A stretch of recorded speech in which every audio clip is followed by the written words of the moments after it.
할렐루야. 우리 메시지교회 모든 성도님들 그 예배 가운데 가정 가운데 하나님께서 주시는 평강과 은혜가 충만하기를 예수님의 이름으로 축원합니다. 얼굴을 못 뵌 지 벌써 4주가 지나가고 있습니다. 우리 코로나19로 인해서 온 세계가 고통과 어려움 가운데 있는데 하나님의 긍휼과 도우심으로 이 어려움이 지나가고 또 회복되기를 간절히 바랍니다. 오늘 우리가 읽은 본문은 사도 바울이 데살로니가 교회에 보내는 편지입니다. 데살로니가 교회는 어떤 교회였는가? 데살로니가 전서 1장 6절에 7절에 이렇게 얘기합니다. 너희는 많은 환난 가운데서 성령의 기쁨으로 말씀을 받아 우리와 주를 본받은 자가 되었으니 그러므로 너희가 마게도냐와 아가야에 있는 모든 믿는 자의 본이 되었느니라. 데살로니가 교회는 그 당시 보편적으로 모든 교회가 그렇듯이 어려움과 핍박을 당하는 교회였습니다. 유대에 있는 크리스찬들 그랬고 이방 지역에 유대 아닌 이방 지역에서 믿는 모든 크리스찬들이 예수를 믿는다는 것으로 많은 핍박과 어려움을 겪는 그런 시대를 살고 있었습니다. 그런데 데살로니가 교회는 특별히 그 어려움을 잘 견뎌서 믿는 자의 본이 되었다라고 칭찬을 받는 교회입니다. 2장 14절에도 우리가 고난받는 것 같이 너희 동족에게서 고난을 받고 있다. 그런데 그것을 잘 믿음으로 견뎌서 본이 되었고 또 승리했다라고 얘기하고 있습니다. 여러분, 핍박이 무엇입니까? 핍박이란 예수를 믿고 믿음이라는 이유로 감옥에 갇히고 손해가 주어지고 심지어는 생명까지 빼앗김을 당하는 그런 것을 얘기를 합니다. 외적인 압박에 의해서 내면을 고통을 당하게 되고 투옥과 그로 인해서 생명이 상실되고 더 나아가서 삶이 모든 것이 없어지고 붕괴될 위험에 처하게 되는 것이 핍박입니다. 핍박에 이어서 궁핍함과 부족함, 가난한 것들이 가난이 덩달아 따라오게 되는 것이죠. 삶의 급격한 변화뿐만 아니라 또 이것이 언제 끝나고 언제 좋아질지 모르는 그런 불확실성에 여러분 처하게 됩니다. 그때 바울이 이 데살로니가 교인들한테 궁극적인 것을 얘기를 하죠. 궁극적인 것은 무엇인가? 우리가 사도신경에서 고백하듯이 여러분 우리가 사도신경에서 예수님이 다시 이 땅에 오실 것을 믿습니다. 예수님의 재림을 믿게 되죠. 그것이 우리 모든 신자들이 가지고 있는 궁극적인 여러분 소망입니다. 예수님이 이 땅에 오셔서 이 땅의 모든 슬픔과 어려움이 이제 다 끝나고 하나님 나라가 이제 시작이 되는 새하늘과 새 땅이 우리가 그 안에서 영원한 생명과 소망을 누리는 것을 궁극적인 소망으로 제시하고 있습니다. 그러면 이 예수 그리스도의 재림을 그 당시에 어려움을 겪고 있는 사람들한테 궁극적인 소망으로 주고 있는데 이 재림에 대한 확신이 그대로 받아들여지지 않고 교인들에게 있어서도 여러 가지 부작용을 낳는 것을 봅니다. 재림에 대한 믿음이 부작용이 낳는 것이 아니라 그것을 자기 식대로 받아들여서 두 가지 양극단으로 가는 것을 보게 돼요. 하나의 극단은 무엇인가? 어차피 예수님이 재림할 것이니까 그 당시에는 예수님이 금방 재림할 것이라는 임박한 종말론이 이제 시중에 유행했습니다. 그러니까 어차피 조금 있으면 예수님 재림할 거니까 우리가 지금 일상생활을 하는 것은 무의미하다 하면서 게으름과 시간을 허송세월을 보내면서 시간을 때우는 사람들이 나타났습니다. 그렇죠, 여러분? 어차피 조금 있으면 모든 게 끝나는데 뭐 우리가 지금 이거 하는 거 열심히 할 필요가 있는가 하면서 시간을 때우고 그들의 게으름과 나태를 합리화하는 것을 보게 됩니다. 즉, 이 땅에 내가 하는 모든 것들은 허무하다라는 것이죠. 허무주의로 가게 됩니다. 그런데 여러분, 이렇게 아무것도 하고 있지 않고 게으름과 나태함을 가지고 있으면 그 안에 우리는 예수 그리스도의 재림이 두려움과 공포로 여러분 다가오게 됩니다. 예수님의 심판, 재림, 이것은 우리들한테 기쁨이 되는데 그렇게 제대로 살고 있지 않으면 이 두려움과 공포로 자리 잡게 되는데, 사람은 두려움과 공포에 사로잡히면 그것을 애써 잊으려고 하는 것들을 찾게 됩니다. 즉 망각 물질을 찾게 되죠. 직면해서, 현실을 직면해서 뚫고서 살아가는 것이 믿음인데, 잘못된 믿음은 허무주의와 게으름과 나태함으로 빠지는 것과 동시에 다른 극단인 그 현실을 잊게 만드는 중독 물질로, 쾌락으로 나가게 됩니다. 결국엔 허무주의는 쾌락주의랑 일맥상통하게 됩니다. 이 고단하고 고달픈 현실이 힘드니까 외면하게 되고, 그 외면할 수 있는, 잠깐 잊을 수 있게 만드는 쾌락으로 빠지게 되죠. 성경에서는 그것을 흔히 죄악이라고 얘기하는데, 여러분, 이 쾌락은 언제나 중독으로 이어져서 실제 우리의 일상생활을 여러분 정상적으로 하지 못하게 만들게 됩니다. 쾌락으로 가게 되고, 그러나 그 쾌락은 시간이 얼마 가지 않게 되죠. 다른 쾌락을 요구하게 되고, 그래서 점점 더 어려움에 빠지게 되는 것이 그 쾌락이 주는 것입니다. 모든 것이 불확실하다라는 것이죠. 예수님의 재림은 멀게만 느껴져서 지금 당장 우리가 가진 이 믿음이 무슨 의미가 있는가, 지금 당장 현실성을 가져야 되는 것 아닌가라는 그런 맞는 얘기 같은데 맞지 않는 그런 의문들이 제대로 자리 잡지 못하는 그런 오류를 가지게 됩니다. 그때 사도 바울이 데살로니가 전서에 이어서 후서를 또 쓰고, 이 데살로니가 핍박과 어려움과 고난과 환난을 잘 견디고 본이 되고 있는 사람들한테 한 가지 더 중요한 것들을 얘기를 합니다. 즉, 궁극적인 소망이 현재 어떻게 우리가 누릴 수 있게 되는가, 그 소망을 어떻게 현재화시키고 현실화시킬 것인가에 대해서 하나의 중요한 지침을 내려주고 있습니다. 우리가 잘 아는 말씀이죠. 16절에서 18절 말씀은 이렇게 얘기합니다. 항상 기뻐하라, 쉬지 말고 기도하라, 범사에 감사하라. 여러분, 우리가 이거 잘 알고 많이 들었던 말씀 아닙니까? 이 말씀은 무슨 얘기일까요? 항상 기뻐하라, 쉬지 말고 기도하라, 범사에 감사하라. 핍박과 고난과 궁핍 가운데 있는 교인들에게, 그리스도인들에게 주어지는 말씀입니다. 이 말은 평탄하고 형통하고 아주 편리한 시대 가운데 아무 걱정이 없는 사람들한테 주어진 것이 아니라 환난의 한 복판에서, 그리고 그 믿음과 현실 가운데 갈등을 겪고 있는 사람들한테 주어지는 말씀인데, 이 말씀은 무슨 말씀인가? 이런 얘기죠. 한번 따라하겠습니다. 하나님을 확보하라. 여러분, 지금 우리 어려운 시대를 겪고 누구나 다 처음 겪는 일들을 겪다 보니까 사람들이 가장 확실한 것을 찾아 나서기 시작했다, 그렇게 얘기합니다. 그전에는 그래서 사람들이 부동산이 확실하다, 뭐 금이 확실하다, 뭐 그러다가 이제는 다 믿을 수 없다. 주식이 확실하다 그러다가 이제 달러만이, 현찰만이 확실하다. 그래서 막 주식도 팔고 금도 팔고 부동산 가격도 멈추고 요동치고 하는 것들을 보게 됩니다. 여러분, 언제 끝날지 모르기 때문이죠.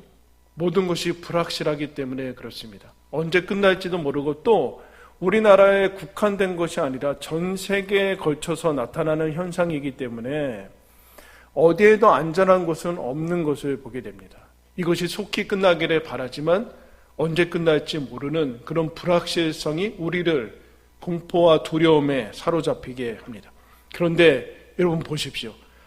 기뻐하고 즐거워하고 기도하고 감사하는 거 가능한데, 근데 앞에 단어들이 붙었습니다. 항상, 쉬지 말고, 범사에, 이러면 항상 변하지 않는 것이 있습니까?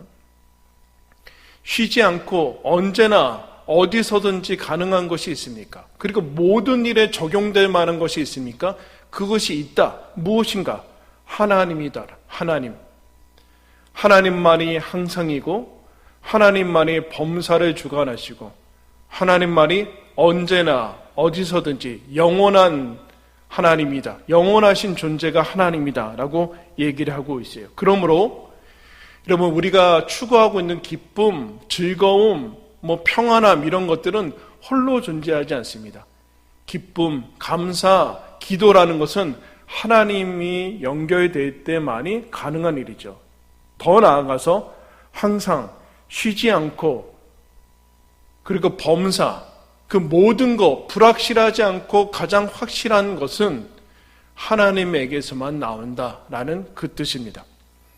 시간과 공간의 제한을 받지 않고 시대와 상황에 제한당하지 않고 시간과 공간과 시대와 상황을 초월해서 언제나 확실한, 불확실한 것이 아닌 언제나 확실한 것이 무엇인가? 그것이 하나님이다라는, 하나님을 확보할 때만이 너희들은 쉬지 않고 기도할 수 있고 범사에 감사할 수 있고 그리고 항상 기뻐할 수 있다라는 하나님의 가장 확실한 증거를 우리들한테 주시는 것을 보게 됩니다.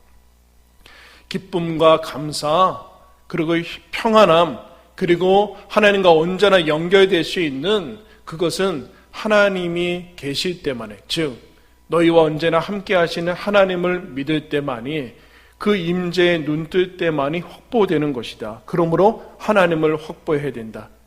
그때 기쁨을 확보할 수 있고 감사를 확보할 수 있고 기도를 확보할 수 있다.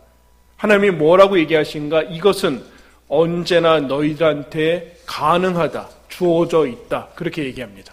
그러므로 데살로니가전서 환난과 핍박과 어려움을 겪고 있는 이 교훈들한테 하나의 보너스로 더 중요한 삶의 비결, 믿음의 비결을 나타내 주는데, 그것은 무엇인가? 항상 기뻐하고 쉬지 말고 기도하고 범사에 감사하라. 그 얘기는 무슨 얘기인가? 하나님을 확보해야 된다. 두 번째, 이 뜻은 무엇인가? 한번 따라하겠습니다. 내용을 채우라. 항상 기뻐하라, 쉬지 말고 기도하라, 범사에 감사하라. 여러분, 이거 신앙생활 하신 분들 다 수없이 들은 말씀입니다. 다 아는 얘기죠? 어려운 단어가 어디 있습니까? 다 몇 번씩 설교 듣고 하는 말씀 아닙니까? 새로운 것이 없습니다. 다 아는 얘기죠. 그런데 여러분 묻겠습니다. 여러분 실제 삶이 그렇습니까? 쉬지 않고 기도하고 있습니까? 범사에 감사하고 있습니까? 그리고 항상 기뻐하고 있습니까? 여러분, 다른 얘기죠. 알고 있는 얘기라든가 내가 들었던 얘기와 실제로 그런가 하는 완전히 다른 얘기라는 얘기입니다. 무슨 얘기인가? 지금 어려움을 겪고 있는 이 데살로니가전서, 그리고 우리 신앙인들한테, 너희들한테 이런 얘기하는 겁니다. 껍데기, 형식에 치우친 삶을 살지 말아라. 내용을 채워야 된다. 믿음은 내용이다. 감사, 기도, 하나님께서 주시는 기쁨은 실제로 가지고 있어야 되는 내용이지 형식으로만 가지고 있으면 안 된다. 알고 있어서 끝내면 안 된다. 형식은 언제나 실제는 아니죠. 겉 모양, 껍데기를 가지고 있다고 해서, 경건의 모양을 가지고 있다고 해서 실제 경건한 것은 아니다. 알고 있다고 해서 실제는 아니다. 알고 있는 것이 그 사람의 실제 실력은 아니다. 이 단어를 알고 있다고 해서 그것을, 그 내용까지 가지고 있다라는 얘기는 아니다. 그러므로 너희들은 빈 껍데기만 있는 신앙에서 벗어나라. 그 얘기를 하고 있습니다. 흉내내지 말아라. 가짜 내지 말아라. 여러분, 이단과 사입이 다 가짜들, 다 흉내낼 수 있지만 그러나 형식을 가지고 너희들 진짜라고 너희들 스스로 가지고 있으면 안 된다. 내용이라는 것은 내용을 갖추라는 얘기는, 내용을 채우라는 얘기는 본질을 가지고 있어야 된다는, 본질을, 실제를 가지고 있어야 된다. 실제. 여러분, 기쁨이 무엇입니까? 기쁨은 살아있는 자의 특징입니다. 우리 흔히 그런 얘기합니다. 산송장이다라고 얘기합니다. 여러분, 이 산송장의 대표적인 특징이 무엇일까요? 생기가 없죠. 살아있는데 생기가 없다라는 얘기는 기쁨이 없다라는, 기쁨이 없다. 생명력이 없다라는. 그러나 믿음 있는 자의 가장 대표적인 증상은 무엇인가? 기쁨이 있고 생기가 있고 생명력이 있다라는 거 아닙니까?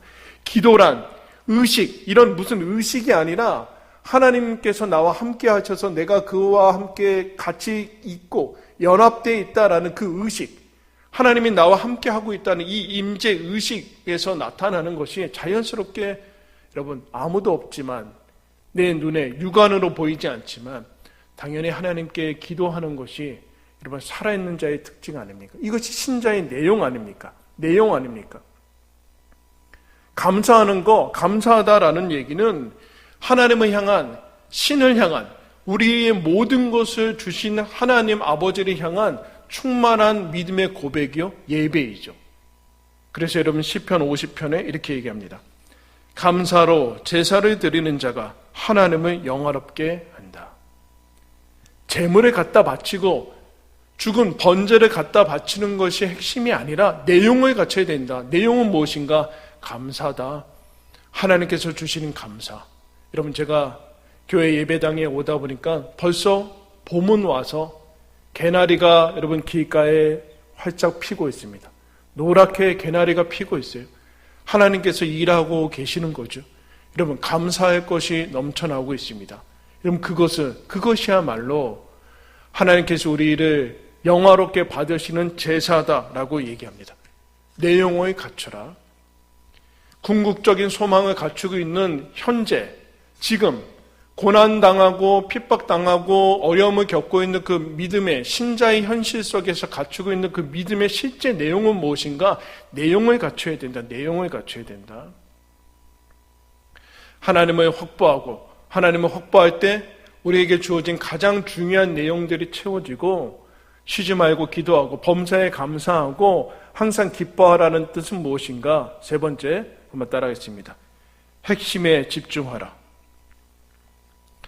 여러분, 고난을 굳이 반가워할 필요는 없죠. 고난을 여러분 굳이 우리는 즐거워하는 사람들이 아닙니다. 그러나 고난에는 유익이 있는데 중요한 유익 중에 하나는 무엇인가? 중요한 것과 중요하지 않은 것을 구별해 줍니다. 고난을 당하면 삶에 있어서 가지치기가 되어져요. 군더더기를 제거하죠. 여러분, 우리는 고난이 없으면 마치 무엇이든지 할 수 있다라는 착각에 빠지게 되고 내가 마음만 먹으면 다 할 수 있다라는 생각을 가지게 되는데, 여러분, 고난에 닥치면 내가 할 수 있는 일이 별로 없고 해서는 안 되는 일들도 많고 통제할 수 없는 일들이 얼마나 많은지 모릅니다. 고난 당하기 전에는 내가 모든 것을 통제해야만 되고 통제할 수 있다라는 교만함과 만용에 빠지게 되는데, 고난 닥치면 통제할 수 없는 일들이 수두룩하고 내가 겸손히 하나님 앞에 살아야 된다라는 사실을 깨닫게 됩니다. 그동안은 산만하고 복잡하고 혼잡하고 본질이 아닌 것에 여러 가지 손을 대고 집중하지 않고 그렇게 살았다면, 이제 고난 닥쳤으니까 이제 본질의 핵심에 집중하면서 살아라. 그렇게 얘기합니다. 신학자 중에 라이놀드 리버라는 사람이 있는데 유명한 기도문을 하나 냅니다. 이런 기도문이 있어요. 하나님, 제가 할 수 없는 일, 할 수 없는 것을 받아들일 수 있는 평안을 주시고, 제가 할 수 있는 일에는 열심히 다해서 변화시킬 수 있는 용기를 주시고, 이 둘을 구별할 수 있는 분별을 주십시오. 무슨 얘기입니까? 할 수 있는 일은 열심히 다하는 겁니다. 그러나 할 수 없는 것, 변화시킬 수 없는 것들은 받아들일 수 있는 평안함을 주시고, 이 둘을 분별할 수 있도록 하나님 주십시오. 여러분 무슨 얘기입니까? 고난 닥치고 그 다음에 이제 중요한 일들에 보이게 정말 중요한 것이 무엇인지 알게 되죠. 그 오늘 본문에 이렇게 얘기하면 항상 기뻐해라. 하나님이 계시다. 쉬지 말고 기도해라. 너희 기도를 듣는 하나님이 계시다. 범사에 감사하라. 지금 주어지고 있는 이 생명 하나님께서 주시는 것이다. 없는 것이 아니라 있는 것들이 있다. 집중해라. 심플해져라. 단순해져라. 본질에만 집중해라. 이것저것 다 하려고 하지 말아라.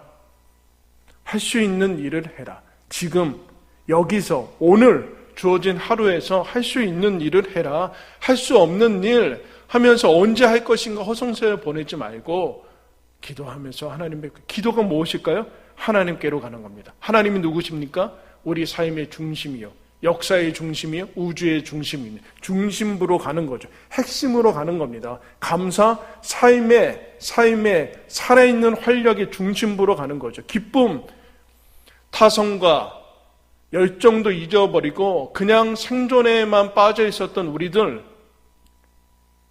유행과 충동에만 이끌려서 살아왔던 사람들이 드디어 삶에 주도적으로 하나님 앞에서 살려고 하는 이 의지, 즐거움을 회복하는 것입니다.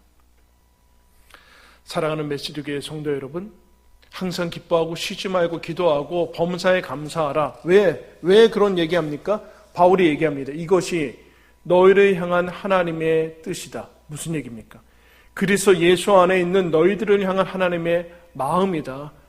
여러분, 부모님의 마음들이 뭡니까? 자녀들이 기뻐하고 행복해하고 자녀들 웃는 모습을 보고 싶어하는 것이 하나님의 마음 아닙니까? 하나님의 마음, 너희들과 항상 얘기하고 싶고 너희들 웃게 하고 싶고 너희들 즐거워하는 거 하나님의 소원이다. 그래서 주어진 것이다. 너희들 아무리 힘들고 어렵고 고난과 핍박이 있을지라도 이것은 내가 너희들한테 약속하면 언제든지 부어지고 가능한 것이다. 할 수 있다. 해봐라. 그 얘기를 하는 겁니다. 여러분, 이것을 실제로 알아차리고 했던 사람이 하박국 사람입니다. 하박국이 하나님 앞에 이 현실을 보면서 하나님께 불평하고 토론하고 외치고 막 탄식하고, 하나님 왜 세상이 이 모양입니까? 왜 믿는 자들에게 편을 들어주시지 않습니까?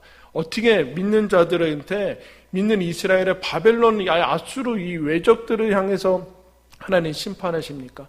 하나님의 공의가 어디 있습니까? 라고 하다가 하나님이 그를 만나주시고 우리가 잘 아는 그 말씀을 듣게 됩니다.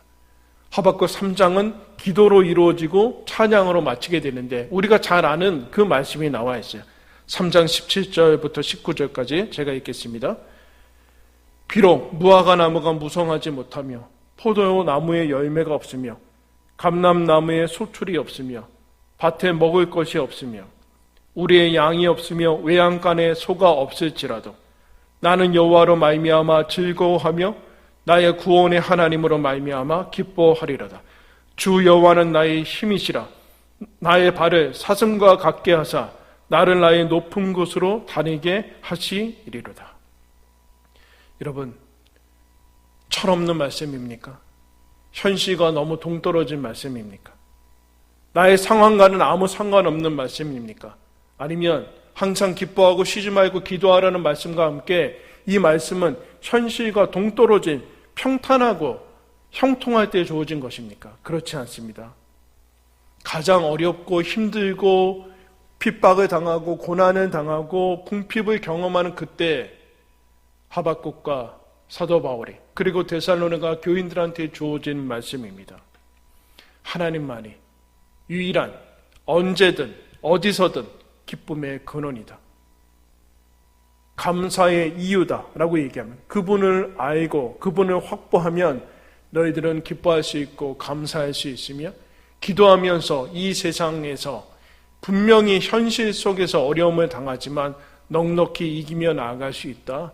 사슴과 같이 높은 곳을 밟으며 노래하면서 나아갈 수 있다라고 얘기하고 있습니다. 사랑하는 성도 여러분, 우리는 언제 끝날지 모르는, 언제 어디서 끝날지 모르는 어두운 터널을 보내고 있습니다. 지나가고 있습니다. 매일같이 슬프고 낙심되고 불안케 하는 소식들이 들려오고 있습니다. 그러나 분명한 것은 이것은 반드시 끝날 것이요. 우리는 승리할 것이요. 하나님은 일하고 계시고 우리는 마침내 주와 함께 영원한 소망 가운데 있을 것입니다. 그 소망을 미리 지금 당겨야 된다는 거죠. 너희들 하나님을 확보하고 내 영을 채우며 본질에 집중하면서 살아라. 그때 우리는 기쁨과 즐거움으로 감사함으로 충만하며 하나님께 기도하며 믿는 자의 본이 되어서 이 땅을 여러분 넉넉히 뚫고 나가실 것입니다. 이 은혜가 저와 여러분에게 있기를 예수님의 이름으로 축원합니다. 기도하겠습니다. 하나님 아버지, 주님께서 지금 어렵고 힘든 우리들에게 하나님 나라를 향해 가지만 여전히 어려움과 환난을 겪고 있는 우리들에게 항상 기뻐하고 쉬지 말고 기도하고 범사에 감사하라고 말씀합니다. 이것이 언제나 어디서든지 가능하다라고 말씀합니다. 주님, 주님의 말씀을 믿음으로 받아들이며 하나님을 확보하여 하나님 그 모든 것이 우리들에게 없을지라도 그 모든 것은 주어지지 않을지라도 이 세상은 불확실하고 변화가 가득할지라도 여호와로 말미암아 즐거워하는 그 은혜를 그 능력을 체험하게 하여 주옵소서.